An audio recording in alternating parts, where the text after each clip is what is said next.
Hello friends, welcome back to channel. ಹೇಗಿದ್ದೀರಾ ಎಲ್ಲರೂ ಚೆನ್ನಾಗಿದ್ದೀರಾ ಅಂತ ಅಂದ್ಕೊಂಡಿದ್ದೀನಿ. ನನ್ನ ಚಾನಲ್ಗೆ ಯಾರಾದರೂ ಸಬ್ಸ್ಕ್ರೈಬ್ ಮಾಡಿದೆ ನೋಡ್ತಾ ಇದ್ದರೆ ದಯವಿಟ್ಟು ಸಬ್ಸ್ಕ್ರೈಬ್ ಮಾಡ್ಕೊಂಡು ನೋಡಿ ಅಂತ ಹೇಳ್ತಾ ಇವತ್ತಿನ ವೀಡಿಯೋನ ಶೇರ್ ಮಾಡ್ತಾ ಇದ್ದೀನಿ. ಸೊ ಇವತ್ತಿನ ವೀಡಿಯೋದಲ್ಲಿ ಏನಪ್ಪ ಅಂದರೆ ಫುಲ್ಲು ಮನಿ ಟಿಪ್ಸ್ನೇ ಶೇರ್ ಮಾಡ್ತೀನಿ. ಸೊ ವೀಡಿಯೋನ ಪೂರ್ತಿ ಕಂಪ್ಲೀಟಾಗಿ ವಾಚ್ ಮಾಡಿ. ಸೊ ಮುಖ್ಯವಾಗಿ ಏನಂತಂದರೆ ಅಡುಗೆ ಮನೆ. ಸೊ ಅಡುಗೆ ಮನೆ ಅಂದ ತಕ್ಷಣ ಅಲ್ಲಿ ನಮ್ಮ ಆರೋಗ್ಯನ ನಮ್ಮ ಮತ್ತು ನಮ್ಮ ಮನೆಯವರ ಆರೋಗ್ಯವನ್ನು ಹೆಚ್ಚಿಸೋ ಅಂಥ ಒಂದು ಜಾಗ. ಸೊ ಅಲ್ಲಿ ನಾವು ಅಡುಗೆನ ಮಾಡ್ತೀವಿ. ಸೊ ಅಲ್ಲಿ ಕೂಡ ನಾವು ಕೆಲವೊಂದು ಸಲ ಔಷಧಿಗಳ ಬಾಕ್ಸ್ ಇಡೋದು ಅಥವಾ ಔಷಧಿಗಳನ್ನ ಇಡೋದು ಈ ರೀತಿ ಎಲ್ಲನೂ ಮಾಡ್ತಾಯಿರ್ತೀವಿ. ಸೊ ಆ ರೀತಿ ಮಾಡೋಕ್ಕೆ ಹೋಗಬೇಡಿ. ಸೊ ಇದು ಹಣಕಾಸಿನ ಪ್ರವಾಹನ ತಡೆಯುತ್ತೆ ಅಂತಲೇ ಹೇಳ್ಬೋದು. ಅದಕ್ಕೋಸ್ಕರ ಅಡುಗೆ ಮನೆಯಲ್ಲಿ ಯಾವುದೇ ಕಾರಣಕ್ಕೂ ಔಷಧಿಗಳನ್ನ ಇಟ್ಕೋಬೇಡಿ, ಅದನ್ನು ಸಪ್ರೇಟಾಗಿ ಇಟ್ಕೊಳ್ಳಿ. ಹಾಗೆ ಒಡೆದೋಗಿರೋಂಥ ಗಾಜು ಮತ್ತು ಒಡೆದೋಗಿರೋಂಥ ಕನ್ನಡಿ ಮನೆಯಲ್ಲಿ ಇಟ್ಕೋಬಾರ್ದು. ಬಾತ್ರೂಮಲ್ಲೂ ಅಷ್ಟೇ, ನೆಲ ಯಾವಾಗಲೂ ಒದ್ದೆಯಾಗಿ ಇರೋ ಥರ ಒದ್ದೆಯಾಗಿರೋಂಥ ಇದ್ದರೆ ಹಣದ ಪ್ರವಾಹ ಕೂಡ ಬರೋದಿಲ್ಲ. ಹಾಗಾಗಿ ಆದಷ್ಟು ಒಣಗಿರೋ ಥರ ಇಟ್ಕೋಬೇಕು. ಮತ್ತು ವಾಟರ್ ಫಾಲ್ಸ್ ಇರೋಂಥ ಒಂದು ಪಿಕ್ಚರು ಮನೆಯಲ್ಲಿ ಇಟ್ಕೋಬಾರ್ದು. ಮತ್ತು ಹಣನ ಉಳಿಸೋದಕ್ಕೆ ಒಂದು ನಿಯಮಗಳಿದೆ. ಸೊ ಯಾವುದೆಲ್ಲ ನಿಯಮಗಳು ಅಂತಂದರೆ, ಮುಖ್ಯವಾಗಿ ಯಾವಾಗಲೂ ಅತಿಯಾಗಿ ಖರ್ಚನ್ನು ಮಾಡಬಾರ್ದು. ಸೊ ಹಿತಮಿತವಾಗಿ ಯಾವುದಕ್ಕೆ ಬೇಕೋ ಅದಕ್ಕೆ ಮಾತ್ರ ಖರ್ಚು ಮಾಡಬೇಕು.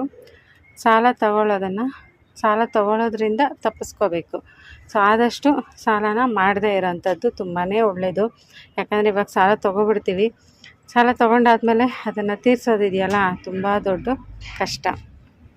ಅದಕ್ಕೋಸ್ಕರ ಸಾಲ ಮಾಡದೆ ಇರೋವಂಥದ್ದು. ಮತ್ತು ಸಾಲ ತೀರ್ಸೋದಕ್ಕೆ ಆಸ್ತಿನ ಮಾರೋಂಥ ಪರಿಸ್ಥಿತಿ ಬರದಂತೆ ನಾವು ಬದುಕಬೇಕು. ಸಾಲ ಮಾಡಿಬಿಡ್ತೀವಿ, ಆ ಟೈಮ್ಗೆ ಖುಷಿಯಾಗಿರಬೇಕು ಅಥವಾ ಟೈಮ್ಗೆ ಏನೋ ನಮಗೆ ಬೇಕು ಅಂತ ಹೇಳಿ ಸಿಕ್ಕಾಪಟ್ಟೆ ಸಾಲ ಮಾಡಿ ಹಾಗೆ ಮನೆ ಮಠ ಕಳ್ಕೊಳ್ಳೋ ಅಂಥ ಪರಿಸ್ಥಿತಿನ ತಂದಿಟ್ಕೋಬಾರ್ದು. ಸೊ ಆದಷ್ಟು ಫಸ್ಟಿಂದನೇ ಉಳಿತಾಯನ ಪ್ರಾಕ್ಟೀಸ್ ಮಾಡ್ಕೋಬೇಕು. ಆದಷ್ಟು ಹಣನ ಉಳಿಸ್ಕೊಂಡು ಅದನ್ನು ಬೆಳೆಸೋದಕ್ಕೆ ನಾವೆಲ್ಲಾದರೂ ಒಂದು ಕಡೆ ಹೂಡಿಕೆನ ಮಾಡಬೇಕು. ಸೊ ಹೂಡಿಕೆ ಎಲ್ಲಿ ಸೇಫಾಗಿರುತ್ತೆ? ಬ್ಯಾಂಕ್ಗಳಲ್ಲಿ ಸೇಫಾಗಿರುತ್ತೆ. ಫಿಕ್ಸೆಡ್ ಡೆಪಾಸಿಟ್, ರೆಕರಿಂಗ್ ಡೆಪಾಸಿಟ್, ಹಾಗೆಯೇ ಮ್ಯೂಚುವಲ್ ಫಂಡ್ಸ್. ಸೊ ಇವಿಷ್ಟರಲ್ಲಿ ನಾವು ಆರಾಮಾಗಿ ಯಾವುದೇ ಟೆನ್ಷನ್ ಇಲ್ಲದೆ, ಭಯ ಇಲ್ಲದೆ ನಾವು ಸೇವ್ ಮಾಡ್ಬೋದು, ಅಂದರೆ ಇನ್ವೆಸ್ಟ್ ಮಾಡ್ಬೋದು. ಅದರಿಂದ ನಮಗೆ ನಾವು ಉಳಿಸಿರೋಂಥ ಹಣಕ್ಕೆ ಇನ್ನೂ ಹೆಚ್ಚಾಗಿ ನಮಗೆ ಇಂಟ್ರೆಸ್ಟ್ ಎಲ್ಲ ಸಿಗುತ್ತಲ್ವ. ಸೊ ಹಾಗಾಗಿ ಉಳಿಸಿರೋದನ್ನು ಇನ್ನೂ ಬೆಳೆಸೋದಂಗೆ ಕೂಡ ಆಗುತ್ತೆ.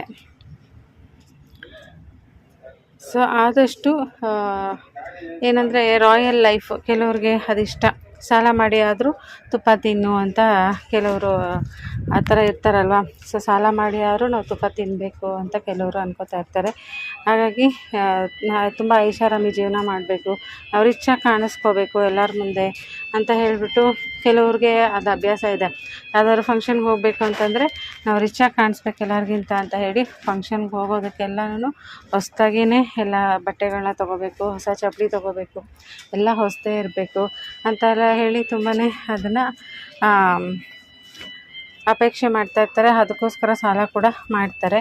ಸೊ ಅದರಿಂದ ಆ ಸಾಲಗಳು ಆಗುತ್ತೆ. ಸಾಲ ಬಿಡು ತೀರಿಸ್ಕೊಳ್ಳೋಣ ಅಂತ ಹೇಳಿ ಆ ಟೈಮ್ಗೆ ಸಾಲ ಮಾಡಿಬಿಡ್ತಾರೆ. ಯಾರನ್ನೋ ಮೆಚ್ಚೋದಕ್ಕೋಸ್ಕರ, ಯಾರ ಮುಂದೆನೋ ನಾವು ರಿಚ್ಚಾಗಿ ಕಾಣಿಸ್ಕೊಳ್ಳೋದಕ್ಕೋಸ್ಕರ ಸಾಲ ಮಾಡಿಕೊಂಡು ಬಟ್ಟೆಗಳನ್ನ ಖರೀದಿ ಮಾಡ್ಕೊಳ್ಳೋದಾಗಲಿ, ನಮ್ಮ ಹತ್ರ ಏನಿರುತ್ತೋ ಅದನ್ನೇ ಹಾಕ್ಕೊಂಡು ಹೋಗ್ಬೋದಲ್ವ. ಸೊ ಅದನ್ನೆಲ್ಲ ಏನಕ್ಕೆ ತೊಗೊಂಡಿರ್ತೀವಿ? ಎಲ್ಲ ಫಂಕ್ಷನ್ಗೆ ಹೋಗ್ಬೇಕಂದ್ಬಿಟ್ಟೆ ತೊಗೊಂಡಿರ್ತೀವಿ ಅಲ್ವಾ. ತೊಗೊಂಡಿರ್ಬೇಕಾದ್ರೆ ಮತ್ತು ಇನ್ನೊಂದು ಫಂಕ್ಷನ್ಗೆ ಹೋಗ್ಬೇಕಾದ್ರೆ ಯಾಕೆ ಹೊಸ್ದಾಗಿ ತೊಗೊಂಡು ಹೋಗಬೇಕು? ಇರೋದನ್ನೇ ಹಾಕ್ಕೊಂಡು ಹೋಗ್ಬೋದಲ್ವಾ. ಸೊ ಹಾಗಾಗಿ ಆದಷ್ಟು ಹಣನ ಹಿತಮಿತವಾಗಿ ನಾವು ಖರ್ಚು ಮಾಡಬೇಕಾಗತ್ತೆ. ಹಾಗೆಯೇ ಹಣ ಗಳಿಸೋವಂಥ ಹಾಗೆ ಉಳಿಸೋವಂಥ ವಿಧಾನನ ನಾವು ಅರ್ಥ ಮಾಡ್ಕೋಬೇಕು. ಸೊ ನಿಮಗೆ ಅಬ್ಸರ್ವ್ ಮಾಡ್ದಂಗೆ ಬಟ್ಟೆ ಅಂಗಡಿ ಓನರ್ ಇರ್ತಾರಲ್ಲ, ಅವ್ರಿಗೆ ಹೊಲಿಯೋದಕ್ಕೆ ಅಂದರೆ ಟೈಲರಿಂಗ್ ಬರಲ್ಲ ಅವ್ರಿಗೆ. ಆದರೂ ಕೂಡ ಟೈಲರ್ಗಿಂತ ಜಾಸ್ತಿ ಬಟ್ಟೆ ಅಂಗಡಿ ಓನರ್ ಸಂಪಾದನೆ ಮಾಡ್ತಾನೆ, ಓಕೆನಾ. ಹಾಗೆ ರೆಸ್ಟೋರೆಂಟ್ ಮಾಲೀಕನಿಗೂ ಕೂಡ ಒಳ್ಳೆ ಅಡುಗೆ ಮಾಡೋದಕ್ಕೆ ಬರಲ್ಲ. ಸೊ ಆದರೆ ಅವರು ಕೆಲಸ ಮಾಡೋಂಥ ಅಡುಗೆ ಅವ್ರು ಇರ್ತಾರಲ್ಲ, ಅವರಿಂದ ಜಾಸ್ತಿ ಹಣನ ಪಡೀತಾರೆ. ಜಿಮ್ ಮಾಲೀಕರಿಗೂ ಅಷ್ಟೇ, ಸ್ವತಃ ಅವರು ಫಿಟ್ಟಾಗಿರೋದಿಲ್ಲ. ಆದರೆ ಆ ಕೆಲಸ ಮಾಡೋ ಟ್ರೈನಿಂಗ್ ಕೊಡೋ ಅಂಥವ್ರು ಏನಿರ್ತಾರಲ್ಲ ಅವರಿಂದ ಜಾಸ್ತಿ ಹಣನ ಸಂಪಾದನೆ ಮಾಡ್ತಾಯಿರ್ತಾರೆ. ಆದಷ್ಟು ನಮ್ಮ ಬ್ರೈನನ್ನು ಉಪಯೋಗಿಸ್ಕೋಬೇಕು. ಸೊ ಬ್ರೈನ್ ಉಪಯೋಗಿಸ್ಕೊಂಡು ಟ್ಯಾಲೆಂಟ್ ಸ್ಕಿಲ್ಸಿಂದ ನಾವು ಹಣನ ಸಂಪಾದನೆ ಮಾಡಿ ಅದನ್ನು ಉಳಿಸಿ ಬೆಳೆಸ್ಕೊಳ್ಳೋದಕ್ಕೆ ಇರಬೇಕು. ಸೊ ಆದಷ್ಟು ಹಣನ ಯಾವಾಗಲೂ ಗಳಿಸ್ಬೇಕು, ಉಳಿಸ್ಬೇಕು ಮತ್ತು ಬೆಳೆಸಬೇಕು. ಮತ್ತು ಸಂಪಾದನೆ ಮಾಡಿದ ಹಣನ ಪ್ಲ್ಯಾನ್ ಇಲ್ಲದೆ ಖರ್ಚು ಮಾಡೋದು ತಪ್ಪು. ಆದಾಯದ ಒಂದು ಭಾಗನ ನಾವು ಅದನ್ನು ಏನಾದರೂ ನಾವು ಸೇವ್ ಮಾಡದೆ ಹಾಗೆ ಬಿಟ್ಟರೆ ಮುಂದೆ ನಮ್ಮ ಭವಿಷ್ಯಕ್ಕೆ ತೊಂದರೆ ಆಗುತ್ತೆ. ಸಾಲ ತಗೊಂಡು ಬೇಡದೇ ಇರೋ ವಸ್ತುಗಳನ್ನೆಲ್ಲ ಖರೀದಿ ಮಾಡೋವಂಥದ್ದು, ಹಾಗೆ ಯಾವುದೇ ಒಂದು ಸ್ಕಿಲ್ನ ನಾವು ಕಲಿದೆ ಒಂದು ಕೆಲಸಕ್ಕೂ ಕೂಡ ನಾವು ಅಂಟಿಕೊಳ್ಳದೆ 3 ತಿಂಗಳಿಗೊಂದೊಂದು ಕೆಲಸನ ಚೇಂಜ್ ಮಾಡೋವಂಥದ್ದು. ಸೊ ಇವೆಲ್ಲವೂ ಕೂಡ ನಮಗೆ ತುಂಬಾ ಅಪಾಯ ಅಂತಲೇ ಹೇಳ್ಬೋದು.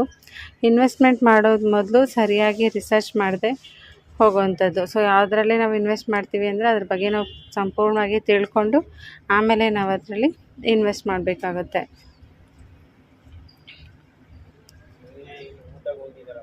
ಸೊ ಫ್ರೆಂಡ್ಸ್, ನೋಡಿದ್ರಲ್ವಾ? ಸೊ ಹೀಗೇ ಸಾಕಷ್ಟು ನಾವು ಆದಷ್ಟು ದುಡ್ಡನ್ನು ಯಾವ ಥರ ನಾವು ಖರ್ಚು ಮಾಡಬೇಕು, ಎಷ್ಟು ಸೇವಿಂಗ್ಸ್ ಮಾಡಬೇಕು. ಸೊ ಇವಾಗೆಲ್ಲನೂ ಚಿನ್ನ ಬೆಳ್ಳಿ ರೇಟು ಜಾಸ್ತಿ ಆಗ್ತಾನೇ ಇದೆ. ಕೆಲವರು ಅನ್ಕೋತಾರೆ ಓಕೆ ಗೋಲ್ಡ್ ಒಂದು ಸೇಫೆಸ್ಟ್ ಇನ್ವೆಸ್ಟ್ಮೆಂಟು, ಅಥವಾ ಗೋಲ್ಡಲ್ಲಿ ಇನ್ವೆಸ್ಟ್ ಮಾಡೋಣ ಅಂತ ಹೇಳಿ ತುಂಬ ಜನ ಅಂದ್ಕೊಳ್ತಾರೆ. ಇನ್ನು ಕೆಲವ್ರಿಗೆ ಏನಂತಂದರೆ ಈಗ ನಮ್ಮ ಥರ ಮಿಡಲ್ ಕ್ಲಾಸ್ ಫ್ಯಾಮ್ಲಿಗೆಲ್ಲನೂ ಗೋಲ್ಡ್ ಇನ್ವೆಸ್ಟ್ಮೆಂಟ್ ಮಾಡೋದು ತುಂಬಾ ಕಷ್ಟ ಇವಾಗಿನ ರೇಟ್ಗಳಲ್ಲಿ. ಅದ್ರ ಬದಲು ನಾವು ಮ್ಯೂಚುವಲ್ ಫಂಡ್ಸಲ್ಲಿ ಇನ್ವೆಸ್ಟ್ ಮಾಡ್ಕೋಬೋದು. ಸೊ ಮ್ಯೂಚುವಲ್ ಫಂಡ್ಸಲ್ಲಾದರೆ ನಮಗೆ 500ಇಂದನೂ ನಮಗೆ ಸಿಸ್ಟಮ್ಯಾಟಿಕ್ ಇನ್ವೆಸ್ಟ್ಮೆಂಟ್ ಪ್ಲ್ಯಾನ್ ಅಂತ SIP ಎಲ್ಲನೂ ಇರುತ್ತಲ್ವ, ಅದರಿಂದ ನಾವು ಪ್ಲ್ಯಾನ್ ಮಾಡಿ ಒಂದು ಮಂತ್ಗೆ ಇಷ್ಟು ಅಂತ ಹೇಳಿ ಒಂದು ಕಡೆ ಸೇವಿಂಗ್ಸ್ ಮಾಡ್ಕೊಳ್ತಾ ಹೋದರೆ ಫ್ಯೂಚರಲ್ಲಿ ಎಲ್ಲೋ ನಮಗೆ ಅದು ಕಾಪಾಡುತ್ತೆ. ನಮ್ಮ ಎಮರ್ಜೆನ್ಸಿ ಟೈಮ್ ಇದ್ದಾಗ ಆ ಒಂದು ದುಡ್ಡು ನಮಗೆ ಹೆಲ್ಪ್ ಆಗುತ್ತೆ ಅಂತಲೇ ಹೇಳ್ಬೋದು.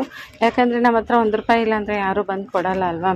ಅದೇ ಈ ರೀತಿ ನಾವು ಸೇವ್ ಮಾಡ್ಕೊಂಡಿದ್ರೆ, ಈ ಥರ ಒಂದು ಸ್ವಲ್ಪ ಏನಾದರೂ ನಮ್ಮ ಹತ್ರನೂ ಸೇವಿಂಗ್ಸ್ ಇದ್ದರೆ, ಮ್ಯೂಚುವಲ್ ಫಂಡ್ಸು SIP ಎಲ್ಲ ಹೇಗೆ ಅಂದರೆ ಅದು ಲಿಕ್ವಿಡ್ ಅಮೌಂಟು, ಯಾವಾಗ ಬೇಕೋ ಆವಾಗ ನಾವು ಅದನ್ನು ವಿತ್ಡ್ರಾ ಮಾಡ್ಕೋಬೋದು. ಸೊ ಅದಕ್ಕೇನು ರೆಸ್ಟ್ರಿಕ್ಷನ್ಸ್ ಇರೋದಿಲ್ಲ. ನಮ್ಮ ಬ್ಯಾಂಕ್ ಆ್ಯಪ್ಗಳಲ್ಲೇ ಅದು ಇರುತ್ತೆ ಮ್ಯೂಚುವಲ್ ಫಂಡ್ SIP.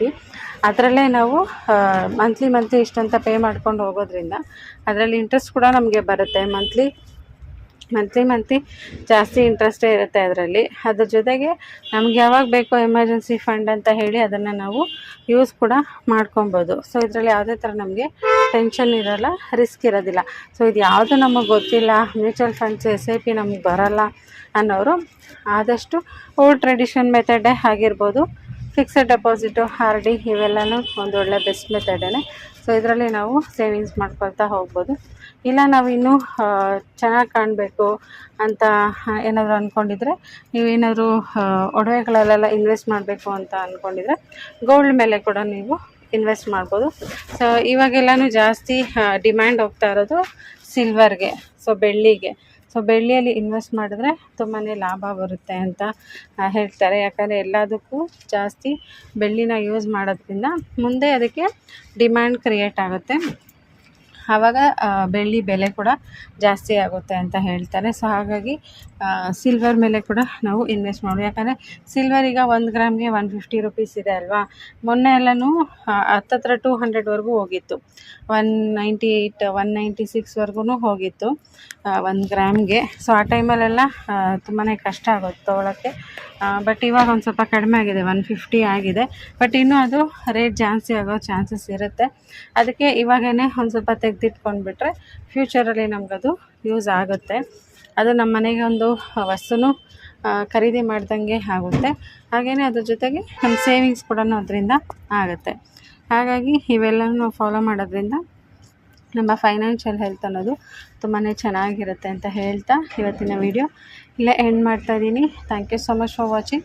ಮತ್ತೆ ಸಿಗ್ತೀನಿ ಇನ್ನೊಂದೊಳ್ಳೆ ವಿಡಿಯೋ ಜೊತೆಗೆ. Till then take care friends, ಬಾಯ್.